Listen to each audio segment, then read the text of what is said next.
What is going on today, guys? AU here, and today we're back and we're ranking the GMAX Pokemon and Pokemon Sword and Shield. I just want to say thank you to all the people that came out and watched my last video. That video blew up way more than I thought. I actually posted a thread on Reddit, so if you haven't checked that out, go to r/VGC. That's a great resource for people who are trying to get into VGC. And I posted a thread on Reddit with that team because I decided I'm officially retiring that team. I'm on to making more new teams. So I posted that thread and it got a ton of support on Reddit, and I had a lot of traffic from Reddit to the YouTube video. So thank you to everybody who came, who commented, liked, watched the video. That's my first video to hit over 100 views, and it even went past that, and it's nearing, I think, 300 right now. So I'm actually really excited to see where that video goes. And if you haven't seen that video, I will link it in the description. It will also be at the end, on the end screen of this video. So watch this video all the way through and you'll have a way to get there pretty easily. Now, today I actually want to talk about the GigantamaX Pokemon. Oh, and one more thing. I'm going to start doing like little questions of the day. And the question of today is, what Pokemon do you want to see me wrap a team around next? Because I really like making teams with a Pokemon that fits a niche that usually you don't see in most other VGC teams. So if you have a favorite Pokemon or something, an idea that you've been trying out, leave it in the comment section below, and I will definitely try to, I'll read through all those, pick one that I think is super interesting, and I'll probably make a team on it on Showdown, and we'll do another video on one of those. Now, today I actually want to give credit to Moxie Boosted. If you haven't seen his channel, I'll actually link that in the description below. But he came up with this tier list, and he went through and he talked about every single Gigantamax Pokemon in Sword and Shield. I figured I would do that too. I think ranking the potential Gmaxes that are going to come is super important. So we're going to talk about that a little bit today. Now, the one we start with here is Charizard. Charizard actually has surprised me in how strong it is. Even Blaze Charizard is super strong. Its move is GMAX Wildfire, so I'll actually move this over here. GMAX Wildfire does continuous damage to the opponents for 5 turns. Now, I thought when GMAX Charizard was announced that GMAX Wildfire would only do damage to the mons that were on the field, and once they died, that was it, kind of like Sand Tomb or Fire Spin. But it's actually like pledge damage. Like, if you use Grass Pledge and Fire Pledge, it does continuous damage. So say my Excadrill is sashed, right, and I bring it in the back. One of my leading Pokemon die, and I bring Excadrill in, and it's still during those 5 turns of Wildfire, and Charizard hits it with another fire move, and I'm like, oh, I'm fine, I'm living on sash. Actually, no, you're gonna die to GMAX Wildfire after that turn. So GMAX Wildfire completely obliterates sash Pokemon. It has lost me so many games at how many sash mons I've lost to GMAX Wildfire. Also, the residual damage 1/5. So if you stay in for those 5 turns with a Pokemon, it can just let you sit there for 5 turns and you'll eventually be KO'd. So I actually think GMAX Charizard, between A and B, but I want to put it in A, especially since soon Solar Power will probably be released, and they actually kind of messed up the online ladder. So Solar Power is available on the online ladder, but it's not available in VGC. So if you were to take that to a tournament, they tell you couldn't use it. But I really think Charizard is actually an A tier mon. Next we have Butterfree. I already know where I'm putting Butterfree. Butterfree's going to B. Butterfree is super frail and it's super slow. It hits 134 speed when Gigantamax, so I mean things like Excadrill even outspeed it. Even Adamant Excadrill outspeeds it, so Max Rockfall just completely obliterates Butterfree. Even if Butterfree is sashed and you are facing an Excadrill and they use Max Rockfall, then you're gonna die to the Sandstorm damage after the turn. And Butterfree's move, I don't remember the name of it. Befuddle, right? Yeah, Befuddle. It can poison, paralyze, or put a Pokemon to sleep. Also, it doesn't have a 100% chance to do that. So that kind of makes it a little bit worse, in my opinion, because you can get that move off. Like, you'll always get one off, but it might not always status the other Pokemon. Now, to me, pairing Butterfree up with like a Fake Out user or a Follow Me user, personally, I would probably use Sableye because you can quash and just make sure that you're getting that move off in case they want to double into the Butterfree slot if they have two Mons that are faster than you. But like you can pair Butterfree up with the right support and it can get probably one or maybe even two moves off. But I think Butterfree is just a solid B tier Mon. I don't expect to see it much after all the other Gigantamaxes come out. Kind of same with Pikachu, except I'm going to put Pikachu in C tier because Pikachu actually isn't that useful without Light Ball. So you know that Pikachu isn't going to be running Sash most of the time, and if it is, then GG to that player, but really it's still only going to get about one move off. So it's going to be running Light Ball, and it hits 155 speed, or 56, so it's a little bit faster than Excadrill. But, I mean, you Dynamax your Dragapult, Max Wormwind, or Phantasm, and you KO Pikachu pretty easily. It's very frail. It's a stage 2 Mon. It's not meant to stick around long. Like I said, with Butterfree, if you pair it with the right support, you'll pretty much always get one attack off, but you're probably not getting any more value out of it than that. Meowth, F tier. Meowth's move is Gold Rush. It can confuse the opponents, and it also earns you extra money, which doesn't really matter in competitive. But it can confuse the other opponents, and I think you only have a 10 or 15% chance of actually hitting yourself in confusion, if I remember correctly. I actually don't really fully know the numbers, but I know that confusion is usually considered the worst status because you can lose it. Like you can just snap out of confusion, kind of like waking up, except when you're asleep you're not attacking. When you're confused you still have the chance to attack. So Meowth is super frail. Its moves aren't that great, its stats aren't great, its base stats are very low. So I wouldn't, I'm just gonna put, there's not really anything else to say about Meowth. Now the next Pokemon is Machamp. I think his is, yeah, Kai Strike. It raises his chance of critical hits. I think that once Machamp is released and we get Mons, we get Inteleon's hidden ability, Machamp, Vanillix, Inteleon is going to be a very, very good core. I really think those Pokemon can complement each other. What you get is you get Vanillix's ability to set up Hail and Auroraville. Inteleon gets access to Blizzard, and its hidden ability is Sniper. So that increases your chance of critical hit, or no, that your critical hits get multiplied by 1.5. So having its critical hit chance boosted makes it even stronger, and it gets access to Blizzard, which gives you double the chance to crit a Mon, and then you have Max Machamp in the back boosting critical hit rates. So I think that core is going to be very strong, but Machamp is kind of, what's his base speed? Ooh. What's his base speed? Let's see.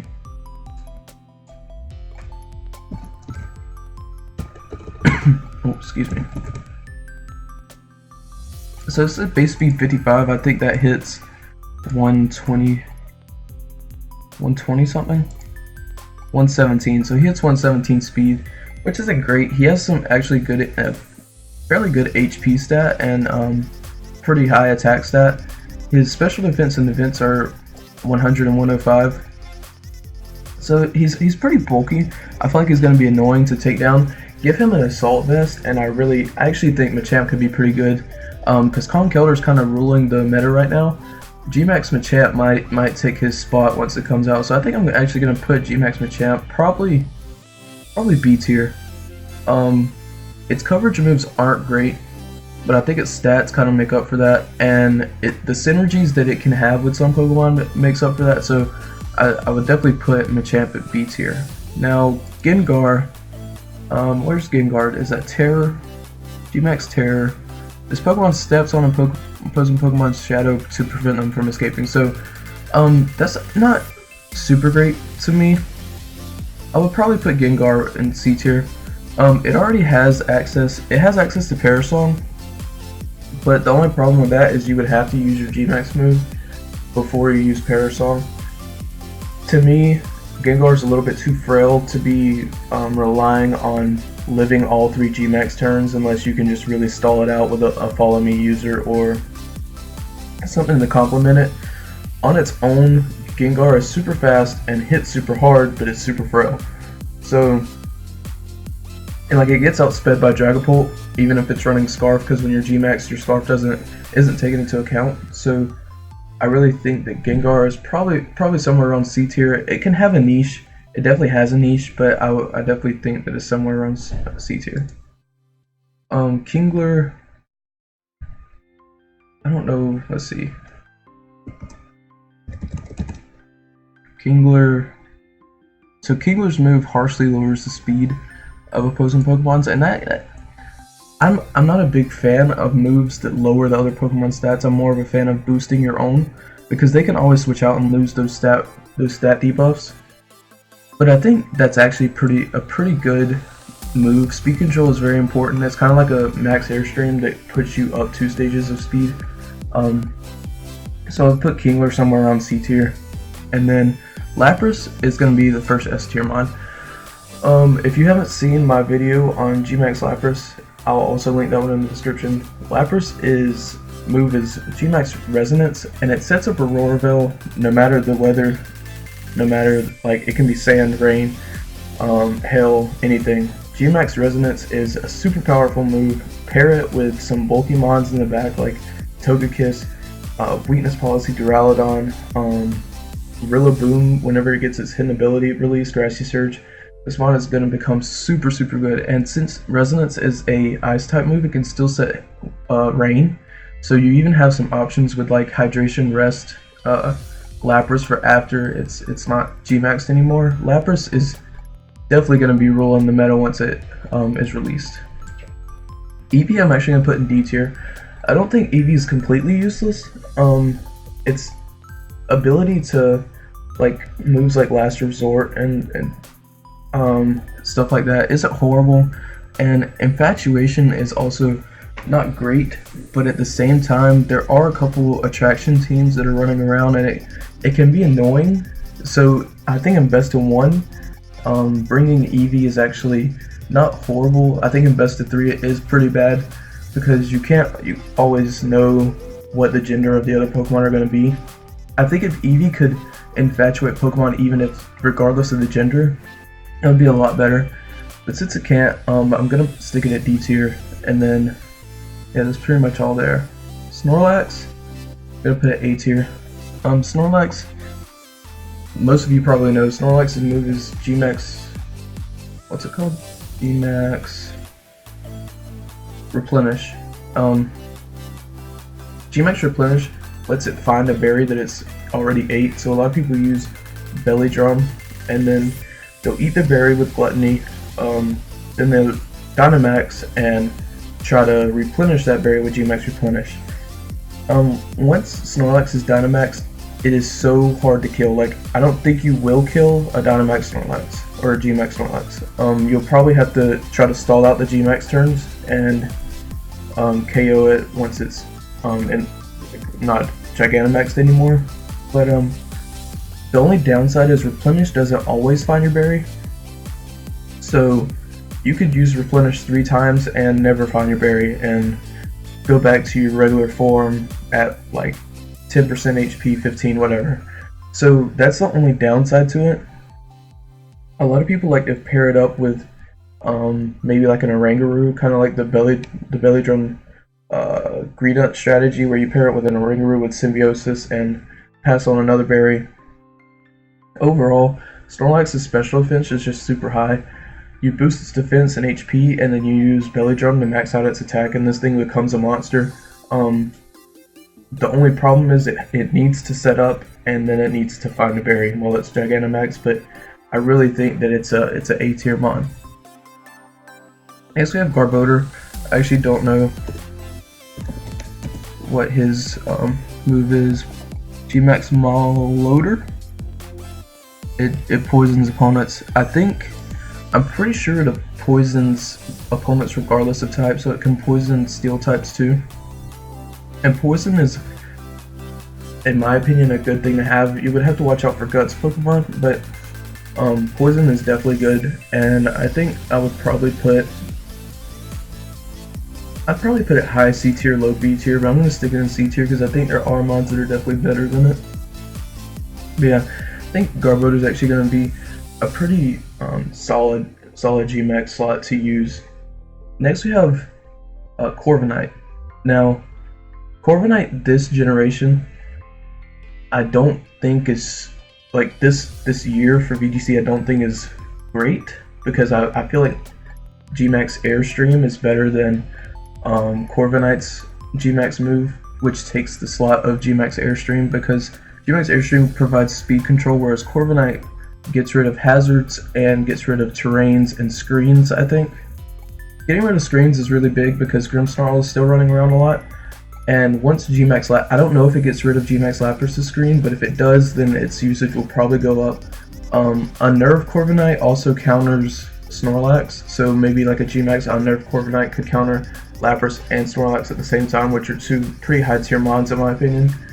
Once the Booloos come out next season, because we're getting that expansion pass, Korbinite probably will go up then too, but for right now I'm going to stick Korbinite at B tier. I think that's a pretty, it's mid B tier to high B tier. I don't think it's quite A tier yet. Orbeetle, I think his move applies gravity. Yeah, this move changes gravity for 5 turns. So I actually don't know that much about gravity. I think with gravity you can hit flying types with ground moves, so like gravitying a Korbinite and then hitting it with a ground move would do super effective damage. Also, Flapple's signature move Grab Apple does double damage when gravity is applied. So things like that, I think Smackdown maybe does too. So things like that can make it pretty good. I think Orbeetle probably as a Gigantamax Pokemon goes in C tier. It doesn't really impress me that much. It has cool synergies with other Pokemon, but I don't really think in best of 3s that it's going to do too great. Orbeetle itself is not a GMAX Pokemon, is actually pretty good. It gets access to like Iron Defense, Calm Mind, Stored Power, and Sticky Webs, so it's not horrible. I think it's a lot better in singles than it is in VGC, but it definitely has its place. What's this guy's name? Dreadnought. Dreadnought's D tier. Dreadnought's ability is Swift Swim, and its GMAX move sets Stealth Rocks, which you're like, wait, why is that bad? His GMAX move sets Stealth Rocks, and they can set his own rain. Well, actually he can't. His GMAX move is a water type move. So had his GMAX move been the rock type move, and he was able to set Stealth Rocks with his rock type move and then set rain with his water type move, so much of a better mon. I don't know why they didn't do that, but the ability to, or when they took away his ability to set his own rain, he become a lot worse. So to me, Dreadnought is D tier. Stealth Rocks aren't really even that useful in VGC. Like, it can break Sash mons, but there's not really a lot of switching going on. So for VGC, I think that Dreadnought's probably D tier. I actually don't know what Colossal does, so this move deals damage to opponents for 4 turns. So it's kind of like GMAX Wildfire, and I don't know how much damage it actually does, but dealing residual damage is pretty big in my opinion, so I'd probably put it at B tier. Its access to Steam Engine makes it really good. A lot of people like to trigger that with Surf. Steam Engine, Weakness Policy, Surf, that's like Colossal's bread and butter right there. So I think I like the residual damage. I would probably put it around B tier. I like its ability to also be used inside and outside of Trick Room. I saw a team from somebody at one of my servers that kind of had that idea to be able to activate Steam Engine when they're not running Trick Room, or not activate Steam Engine when they are running Trick Room. So I think it's probably low B tier, high C tier, but I would probably put it somewhere up near B tier. Now I'm not sure which one of these are which, but one's Appleton and one's Flapple. Flapple, is it Stun? No, that's Toxicity. This one, nope, that's Orbeetle. Tartness, sweetness and tartness. So Flapple uses sweetness and it reduces the opponent's evasiveness. That's not huge in my opinion. Using that with some moves kind of like Pyro Ball maybe, having like Flapple,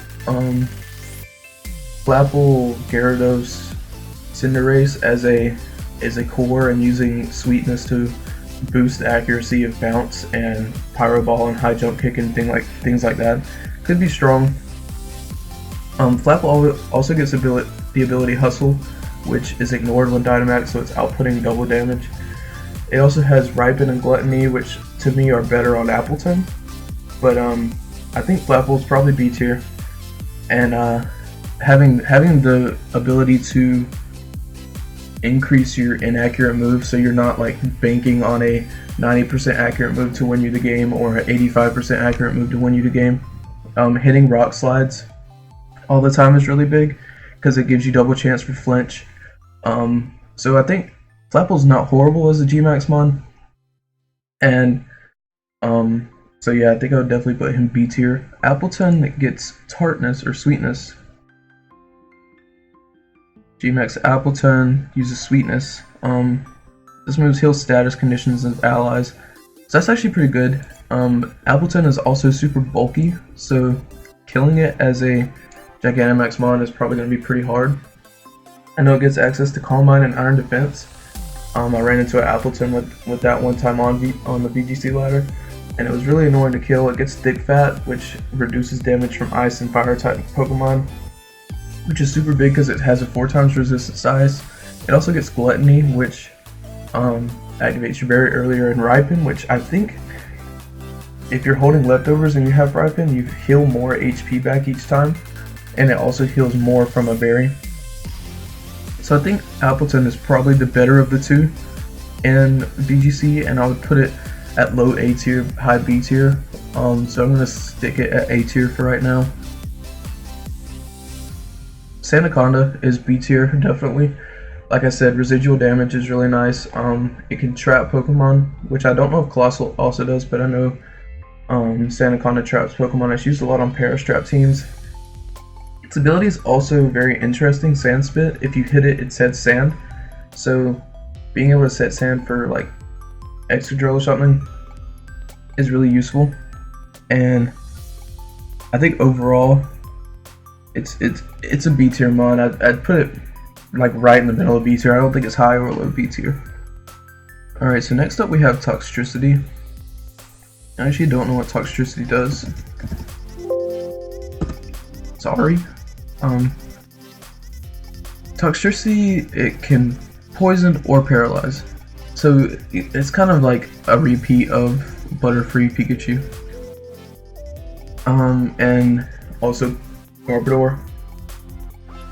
Toxtricity is its ability Punk Rock makes it super strong, but I think as a Gigantamax, the thing with Toxtricity is you want to hit a lot of spread damage. A lot of people pair it up with Whimsicott with Fake Tears to lower the target's special defense, and then you just pound them with Hyper Voice, Overdrive, and Discharge, I think. So Toxtricity's niche is really just dealing a lot of spread. What am I trying to say? Spread chip damage. Like you're trying to chip away as much damage as you can with this Pokemon. So to me, its Gigantamax form isn't actually great. I would put it at C tier because I think Toxtricity is a lot better, not Gigantamax. It's very frail. It has 4 times weakness to rock. Not rock, to ground. So I don't think it's super great. Scorch is probably C tier. It does do residual damage and it does trap, but it has a 4 times weakness to rock. And it can't set Sun since its move is a fire type move. So the residual damage is nice. If it didn't have residual damage, I would actually probably put it at D tier. But since it does, I think C tier is probably where it needs to go. So I mean that's really all I have to. I think it does damage for 5 turns. There's nothing really super special about Scorch. Now, Hatterene, I actually don't know what Hatterene does.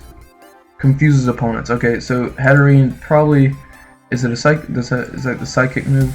A fairy type move. So it's actually not setting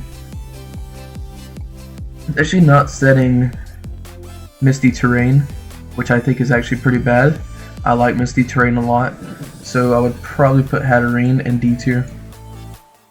Like I said, Confusion's not that great. It won't be setting Misty Terrain. Having the ability to set Misty and Psychic Terrain with Hatterene is really big in my opinion. So taking one of those away isn't great. Also, it's usually a Trick Room setter, and its goal is to set Trick Room and do some damage, but at the end of the day, you want Hatterene out so you can get your Trick Room sweepers in. So overall, as a Gigantamax mon, I think it's D tier. As a regular Pokemon, it's a great Pokemon. Alright, so Grimmsnarl. Grimmsnarl, the user lets a huge yawn, lulls the opposing targets into sleep the next turn. So, a lot of people see yawn on Togekiss. Putting Pokemon to sleep is a really big deal, but the one turn of delay that it has allows the opponent to set Misty Terrain, Electric Terrain. Those two terrains just completely stop it. They can also just switch out, which might be good if they don't have any safe switch-ins, but they could have other safe switch-ins, so they just switch out and the yawn is negated. So yawn is good. I think Grimmsnarl is better as a screen setter, not as a... I mean, it's very bulky and its attack stat is super high. I think it's like 113 or something like that. So, or maybe it's like 130. But its attack stat is super high. Running it has access to Fake Out. It has access to what's that move called? Spirit Break, which lowers your special attack, I think, 100% of the time. So it has access to those moves. And is it a Dark type move? Yeah, it's a Dark type move. So you're not lowering your... I like lowering the opponent's special defense if you're paired up with like a Duraludon or a Togekiss or something. But that means it still can set Misty Terrain. So overall, it's not horrible. I would probably put it at B tier. Alchemy heals your opponent's health. So Alchemy's signature move is Decorate, which raises your opponent's special attack and attack. Maybe it's special attack and special defense. But having the access to Decorate or Gigantamax and be a support Pokemon, like healing up your bulky mons, is really good in my opinion. Its stats aren't great and its coverages aren't great, but I think it's more of a support Gigantamax than anything else, which is kind of different than what we've seen. Like Lapras is support, but a lot of the other ones aren't really support Gigantamax Pokemon. I think Alchemy is probably B tier because I like it a lot better, not Gigantamax, but Gigantamax itself, being able to heal up your Pokemon is super good. So I like that for the longevity of mons like Lapras or other bulky mons like Rhyperior, just things that are really hard and annoying to kill. I think inside Trick Room being able to heal up some certain mons would probably be pretty good for Alchemy. Copperajah, scatters, it sets spikes. So like I said, with Dreadnought, entry hazards aren't that big in VGC. So, and is that the, it's gotta be Steel type, yeah, that's the Steel type move, so it's not boosting its defense. So I'd probably put Copperajah at D tier because entry hazards aren't that great. It's taking away its defense boosting move, so overall I think just Dynamax Copperajah is better. Copperajah also is kind of frail. It's a lot more frail than what you would think. So it's not usually used. You have access to like Heavy Metal and Heavy Slam, but it's not being seen a lot of action outside of Trick Room teams, and even inside Trick Room teams there are other better options to use than Copperajah. So I think probably Copperajah is a D tier mon. And then Duraludon, its Dragon type move turns into GMAX Depletion, which it's kind of like Spite, where you lower the target's attack stat, or PP of the move they just used. So I'm not actually sure how much it lowers it by. Maybe it tells us here. No, it just says reduces PP, so we don't really know how much it lowers it by. But it's not horrible. It's kind of like pressure. Pressure is sometimes useful in Stall Wars, so I think GMAX Depletion can win a lot of Stall Wars. And since it still has access to Max Steel Spike, it can still boost its defense. And overall, like, it would still have access to Max Darkness, which would lower the other Pokemon's special defense. So as a GMAX mod, it's not horrible. Its move isn't great, which is why I'm putting it in C tier, but it's still not a horrible GMAX mod to choose to GMAX. So if you want to be annoying and lower the other Pokemon's PP, then Drowdon is definitely useful. Alright guys, and with that, that's going to be the end of this video. I'm going to leave a link to this tier maker down below where you can kind of rank your own if you want to do this. It's really fun. It forces you to learn the other GMAX mods. Like a lot of these I had no idea what their moves did. So I'll link that down below. I'll also link Cerebi, which is the website I'm using, down below. And I want to try to hit 25 to 30 likes in this video, so if you really like what you saw, hit the like button, and with that, I think I'll catch you guys in the next one. See ya.